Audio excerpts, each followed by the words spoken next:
तो आदाब, नमस्कार, गुड इवनिंग, सत श्री अकाल। एक बार फिर आप तमाम लोगों का स्वागत है क्राइम तक की कहानी के इस एपिसोड में। उम्मीद है पूरी फैमिली अच्छी होगी, अपना और अपनों का ख्याल रख रही होगी। आज की कहानी सुनाऊं उससे पहले पता नहीं कई बार कई अजीब अजीब कहानियां मुझे सुनने को मिलती हैं, फिर आपको सुनानी भी पड़ती है। और ये सुनाने के बीच में सोचता हूँ कि हो क्या आजकल, हो क्या गया बल्कि, और लोग कैसे कर लेते हैं। अलीगढ़ से एक कहानी सामने आई। अलीगढ़ में एक लड़के और लड़की की शादी फिक्स हुई, दोनों के घर वालों की मर्जी से। अब शादी इसी 16 अप्रैल को होने जा रही थी, मतलब आज 9 अप्रैल है, 7 दिनों बाद, आज ही के दिन बल्कि वेंसडे को, अगले बुधवार को शादी थी।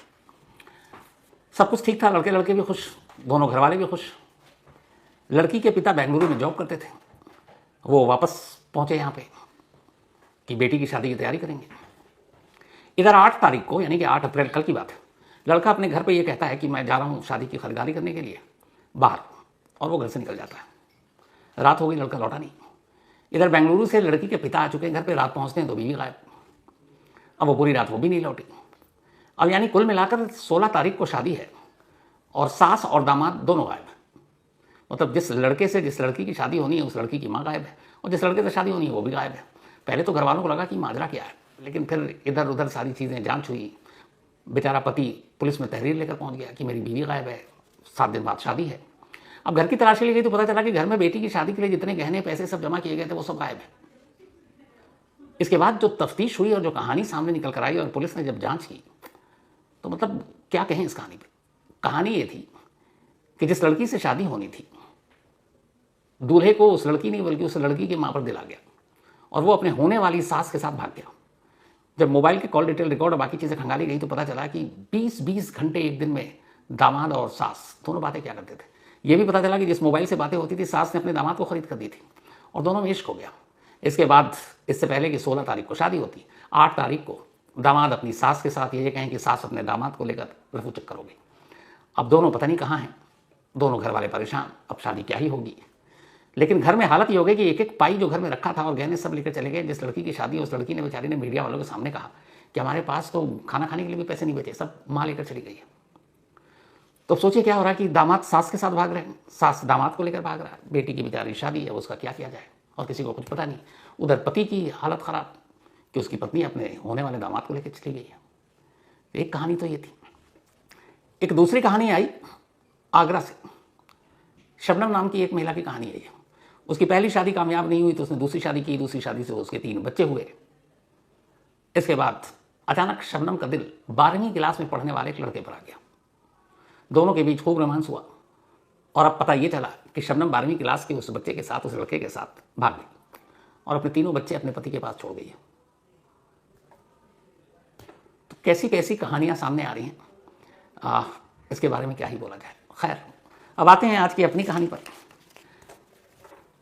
जो नेटफ्लिक्स पे सीरीज आई थी मनी हाइस्ट, हम सब ने देखी, हम सब उसके फ़ैन हैं।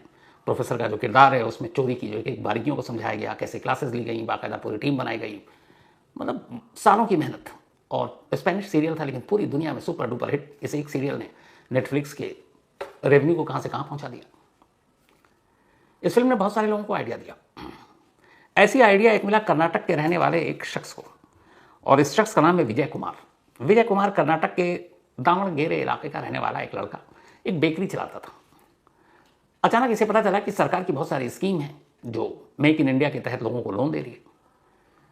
तो विजय कुमार ने भी स्टेट बैंक ऑफ इंडिया यानी SBI में लोन के लिए अप्लाई कर दिया।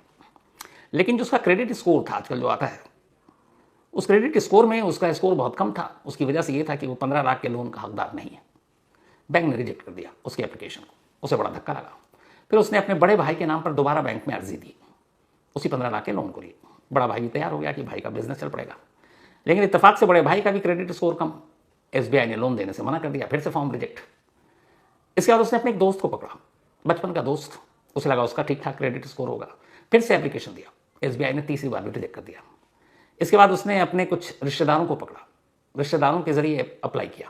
कुल 5 बार अलग अलग नामों से अलग अलग लोगों के जरिए लीगली तरीके से उसने उस बैंक में लोन के लिए अर्जी दी। 15 लाख चाहिए था और बेकरी का बिजनेस करने के लिए।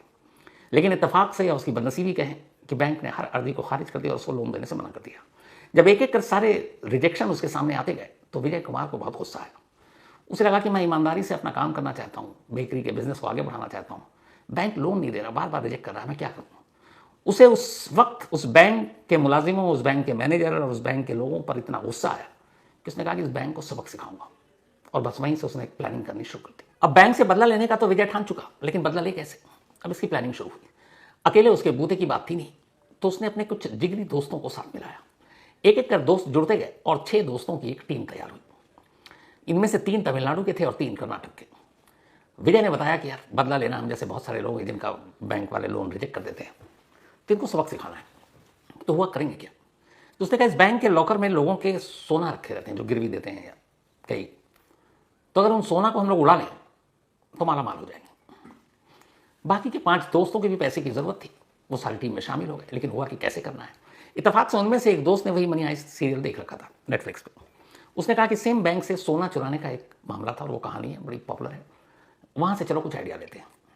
अब सारे दोस्तों ने मिलकर वो सीरियल देखनी शुरू की। 1 2 3 4 5 10 15 बार उन्होंने ये सीरीज देखी पूरी नेटफ्लिक्स पर। एक एक चीज को जहां जहां उन्हें लगा कि कुछ जरूरत पड़ेगी फिर उसको रिवाइंड किया, फिर देखा। और इस सीरीज को देखने के बाद फिर उन्होंने अपनी अब साजिश का नेक्स्ट स्टेज उस पर अमल करना शुरू किया। इन्होंने कहा कि हमें छोटी छोटी चीज़ों की जानकारी रखनी होगी और उसके लिए हर 6 के जिम्मे जो काम आएगा वो बांटना होगा। तो ये हुआ कि इसके लिए मीटिंग भी होगी, क्या करें। तो इतने प्रभावित थे इस मनी आइस्ट से कि उन्होंने कहा कि प्रोफेसर ने एक खास जगह पर सबके साथ मीटिंग की, हम भी एक खास जगह को चुनेंगे और हमारे अंदर एक इंस्पिरेशन भी आएगा, तो एक काम करते हैं। वहीं छोटा सा वो कस्बा, वहाँ एक स्कूल सरकारी, दोपहर के बाद स्कूल में सन्नाटा। उन्होंने कहा ये स्कूल हमारा मीटिंग पॉइंट होगा। अब वो लोग बैठते स्कूल में, हर शाम को आते, 6 के 6 मिलते और प्लानिंग बनाते। हर एक के हिस्से में काम बांटा गया। इसके बाद ये हुआ कि अब बैंक की रेकी करनी है। इन्होंने बैंक की रेकी करनी शुरू की। सुबह कितनी भीड़ होती है, दोपहर को कितनी होती है, शाम को कितनी होती है, हॉलीडे में क्या सिचुएशन होता है, वीकेंड पे क्या होता है, सबसे ज़्यादा रश कौन से दिन में होता है, बैंक के स्टाफ की मूवमेंट क्या है, कुल कितने स्टाफ हैं, सिक्योरिटी गार्ड कितने हैं, और बैंक के अंदर का पूरा नक्शा क्या है। ये सारी जानकारी एक एक कर हासिल की। फिर ये हुआ कि इस बैंक में एक लॉकर लेना है। कुछ सोना विजय ने अपना जाकर उस बैंक के लॉकर में भी रख दिया, बाकायदा वहाँ का उसने अकाउंट खोला और अपने गोल्ड रख दिए। इसके बाद उनके 1 2 साथी ने और वहाँ बैंक में अकाउंट खोला। अब अकाउंट खोलने के बाद वो अक्सर हर हफ्ते बैंक चले जाते, बैंक के अंदर के सारे मूवमेंट पर नजर रखते। धीरे धीरे ये सारी जानकारी इकट्ठी होती गई और जब इकट्ठी होती गई तो करीब 6 महीने की ये पूरी प्लानिंग, आखिरकार उन्हें लगा कि अब वक्त आ गया है बैंक को सबक सिखाने का। 6 महीने की प्लानिंग, 15 बार निहाइज देखना स्कूल के अंदर प्रोफेसर की तरह, और इसमें प्रोफेसर का रोल जो प्ले कर रहा था वो विजय कुमार, क्योंकि उसी का लोन रिजेक्ट हुआ था, तो वो लीडर था टीम का। सारी चीज़ें, सारी प्लानिंग पूरी हो गई। अब इसके लिए कुछ ज़रूरी सामान खरीदना था, तो इन्होंने बाकायदा गैस कटर, मिर्ची पाउडर, ये सारी चीज़ें खरीदी। खरीद कर सब कुछ, दस्ताने, ग्लव्स इकट्ठा कर दे गए। महीना, दिन, त्यौहार, सैटरडे, संडे, हॉलीडे, हर एक का इनके पास रूपरेखा। पर डे कितने कस्टमर जाते हैं उसकी रूपरेखा, कितने बैंक एम्प्लॉय एवरेज औसतन छुट्टी पे होते हैं, इन्होंने उसकी भी डिटेल निकाली। कौन कौन स्टाफ लेट आता है, कौन स्टाफ जल्दी चला जाता है, इसकी भी लिस्ट निकाली। कौन स्टाफ बाहर निकलकर चाय पीता है, सिगरेट पीता है, ब्रेकफास्ट करता है, कुछ खाता पीता है, उसकी लिस्ट निकाली। एक एक बैंक एम्प्लॉय का नाम, नंबर, हुलिया, उम्र, इनके पास सब कुछ था। बट 1 2 दिन में हुआ नहीं, 6 महीने में हुआ। 6 महीने के बाद जब इन्हें लगा कि सब कुछ हो गया है, तो फिर इन्होंने टारगेट जो रखा था वो बैंक की दीवार के पीछे एक खिड़की थी और उस खिड़की को काटने के लिए गैस कटर की जरूरत थी। उन्होंने ये भी अंदाजा लगा लिया। आखिरकार इन्होंने 28 अक्टूबर 2024, 28 अक्टूबर 2004 को इस बैंक को लूटने का प्लान बनाया और टारगेट ये था कि जितना सोना ये 6 लोग वहां से निकाल सके निकालेंगे। खैर, अब इन्होंने प्लान बनाया। 28 अक्टूबर की रात खिड़की के जरिए कटर से इन्होंने, बैंक जिस जगह पर था वहाँ आसपास में कोई रिहायशी इलाका था नहीं, इसलिए सन्नाटा होता था। और आजकल बहुत सारे बैंक वैसे भी सिक्योरिटी को लेकर लापरवाह हैं, तो उन्हें लगता है कि सब ठीक है, लेकिन होता नहीं है। तो इसके बाद इन्होंने 28 अक्टूबर को सेंध लगाई, खिड़की के रास्ते एक एक कर सब बैंक के अंदर घुसे। बैंक के अंदर जाकर आराम से बैठ गए, कोई हंगामा नहीं, कोई शोर नहीं, ताकि पहले अंदाज़ा लगाए। एक बंदा खिड़की के बाहर जाए, फिर आए कि किसी को भनक तो नहीं लगी। इन्होंने जितने सीसीटीवी कैमरे थे वो सब एक एक कर पहले छुपते छुपाते काटे, जो सीडीआर वहाँ के जो हार्ड डिस्क और ये सारी चीज़ें वो इकट्ठा किया। रोशनी कहाँ कहाँ थी उन सब के इनको एक एक पता था, ट्यूबलाइट कहाँ पे है, बल्ब कहाँ पे, एक एक चीज़ पहले से इन्होंने नक्शा बना रखा था, बिल्कुल प्रोफेसर की तरह। वो सब कुछ किया। उसके बाद 28 अक्टूबर की रात बड़ी तसल्ली से अंदर गए, गैस कटर के साथ अपनी उंगलियों के फिंगरप्रिंट्स न छोड़ें, तो दस्ताने, ग्लव्स सब पहने हुए हैं, और सीसीटीवी का पहले इन्होंने सब बंटाधार कर दिया। अब इन्होंने लॉकर काटने शुरू किए।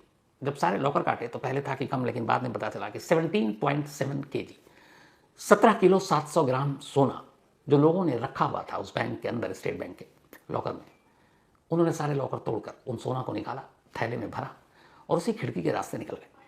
निकलने के बाद ये पहले से ही प्लान का हिस्सा था, ठीक उसी सीरीज की तरह, कि अब 6 के 6 एक दूसरे से कोई नहीं मिलेगा, मोबाइल पे कोई एक दूसरे से बात नहीं करेगा और इस सोने का कोई भी अभी इस्तेमाल नहीं करेगा अगले कई महीनों तक, जब तक कि मामला ठंडा नहीं पड़ जाता। और सब अपने अपने इलाकों में जाकर अपने अपने घरों में नॉर्मल जिंदगी जिएंगे। मोबाइल से भी 6 एक दूसरे को कांटेक्ट नहीं करेंगे, बात करनी तो दूर, मैसेज भी नहीं करेंगे, भूल जाएंगे।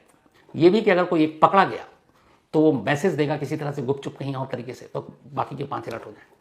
अब ये भी प्लान था कि भाई गोल्ड कहाँ रखा जाए, तो उसकी जिम्मेदारी ली विजय ने कि मैं इसको संभाल कर रखूंगा। क्योंकि 6 दोस्त थे, भरोसा भी किया। उसने पहले कुछ दिनों तक अपनी गाड़ी की डिक्की में रखा, फिर उसके घर के पास एक जंगल था, जंगल में गया, जंगल में गड्ढा खोदा, गड्ढे में जाकर गोल्ड रख दिया और सोना रखकर ये लोग भूल गए। अक्टूबर में इन्होंने चोरी की थी, भूल गए। नवंबर, दिसंबर, जनवरी सब कुछ बीतता रहा। उसके बाद इधर बैंक की इन्वेस्टिगेशन शुरू हुई। बैंक के अंदर जो कुछ हुआ पुलिस को भनक भी नहीं है। तो जब काफ़ी वक्त बीत गया तो अब इन 6 के 6 को लगा कि वो वक्त आ गया जो टाइमिंग थी, कम से कम 4 महीने तक कोई मुंह नहीं खोलेगा, सब खामोश। 4 महीने बीत गए। अब ये हुआ कि वो वक्त आ गया है, जो कमाया है चलो उसको खर्च करते हैं। आपस में भाई लोगों ने गोल्ड बांटे, सभी ने अपने अपने रिश्तेदारों को थोड़े थोड़े गोल्ड देकर बैंक में अलग अलग शहरों में, अलग अलग डिस्ट्रिक्ट में कहा जमा करा। इतने भी नहीं कि शक हो जाए। कुछ गोल्ड बेचे जाकर दूसरे शहरों में, दूसरे इलाकों में, उनसे प्लॉट खरीदा, ज़मीन खरीदा, मकान खरीदा, गाड़ी खरीदी और सब जिंदगी ठीक चल रही थी। लेकिन इत्तेफाक से जब इन्होंने ये चोरी की थी, पुलिस तफ्तीश में लगी हुई थी। इन 6 के 6 में से एक के पास मोबाइल था इमरजेंसी के लिए। उस एक मोबाइल के सीरिया डेटा से पुलिस को पहला सुराग मिला, लेकिन मोबाइल स्विच ऑफ, नंबर इनका था नहीं, इसलिए उनको बहुत वक्त लगा। लेकिन खैर उसी एक मोबाइल और उसके अलावा कोई सुराग था नहीं पुलिस को। पुलिस भी चोरों की तरह ही शांति से बैठी रही कि कभी तो इस मोबाइल का कुछ राज खुलेगा। 4 महीने के बाद जब चोर लापरवाह हुए तो इत्तेफाक से वो मोबाइल भी ऑन हो गया और जैसे ही मोबाइल ऑन हुआ पुलिस उस मोबाइल पर 24/7 नजर रखी हुई थी। उनमें से एक चोर के पास वो मोबाइल था, पुलिस उस तक पहुंचती है और आखिरकार उसका नाम था परमानंद, 30 साल का। पुलिस उसे पकड़ती है, लाती है और उसके बाद उसकी अच्छी खासी खातिर करती है। तकलीफ सह नहीं पाता, उगल देता है। इसके बाद एक एक कर पुलिस बाकी 6 तक पहुंचती है। जो बचा कुचा सोना अभी भी उन्होंने रखा हुआ था, क्योंकि उनको इतनी जल्दी बेचना नहीं था। 17 मतलब लगभग 18 किलो।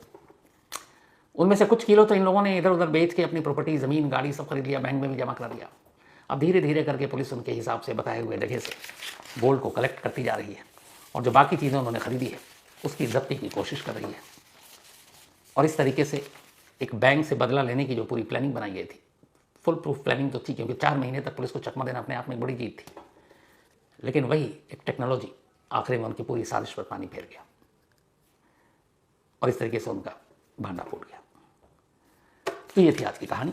कहानी खत्म करूं उससे पहले वही सिलसिला। एक तो थैंक यू नितिन जॉली भाई।